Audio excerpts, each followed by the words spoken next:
আসসালামু আলাইকুম আব্বা। কাল থেকে তোমার ছেলেরে হাতে চুড়ি আর ফিতা বাইন্দা রাস্তায় ঘুরতে বলবা।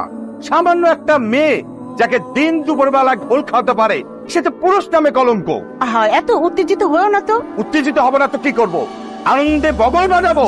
হায় হায় রে, চোখের সামনে এতগুলো টাকা একটা মানুষকে পাও পাও দিয়ে আসতে হইলো। তাও সান্ত্বনা দিতে পারতাম যদি বাইকটা কিনা বাসায় নিয়ে আসতো। সান্ত্বনা দিতাম যে টাকা গেছে গেছে, কিন্তু বাইকটা তো বাসায় নিয়ে আসছে।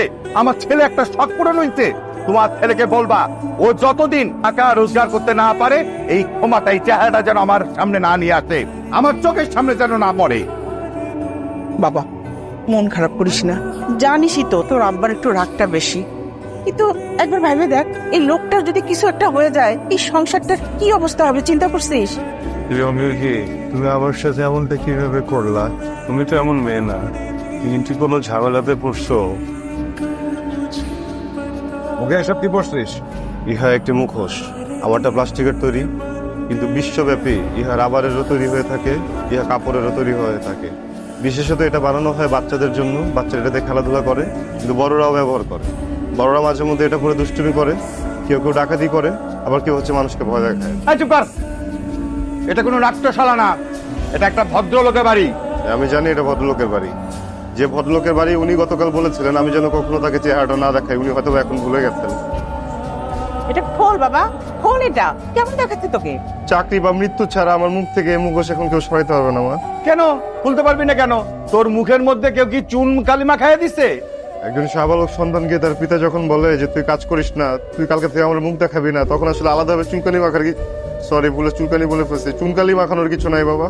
আমি কি তোমাকে না দেখে থাকতে পারি বলো? আমি রিয়েলি সরি, সো সরি। আরে বাবা, তুমি সরি বলতেছো কেন? এই কি হয়েছে? সরি বলবো না তো কি করবো বলো? আমি জানি আমার জন্য তোমার অনেক অপমান সহ্য করতে হয়েছে, তাই না?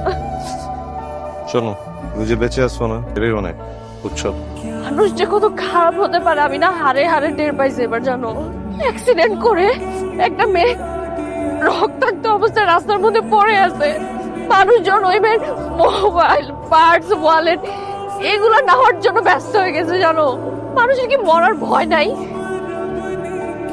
ওকে, ওয়ালেট টাকা যা গেছে ওটা আর পাওয়া যাবে। যদি জীবনটা চলে যেত এটা পাওয়া যেত। হ্যাঁ? আমি নিজে কিনে দিব না সবকিছু, ঠিক আছে? আপসেট হয়ে যাবো। আমার জন্য তো তোমার অনেক কথাই শুনতে হয়েছে।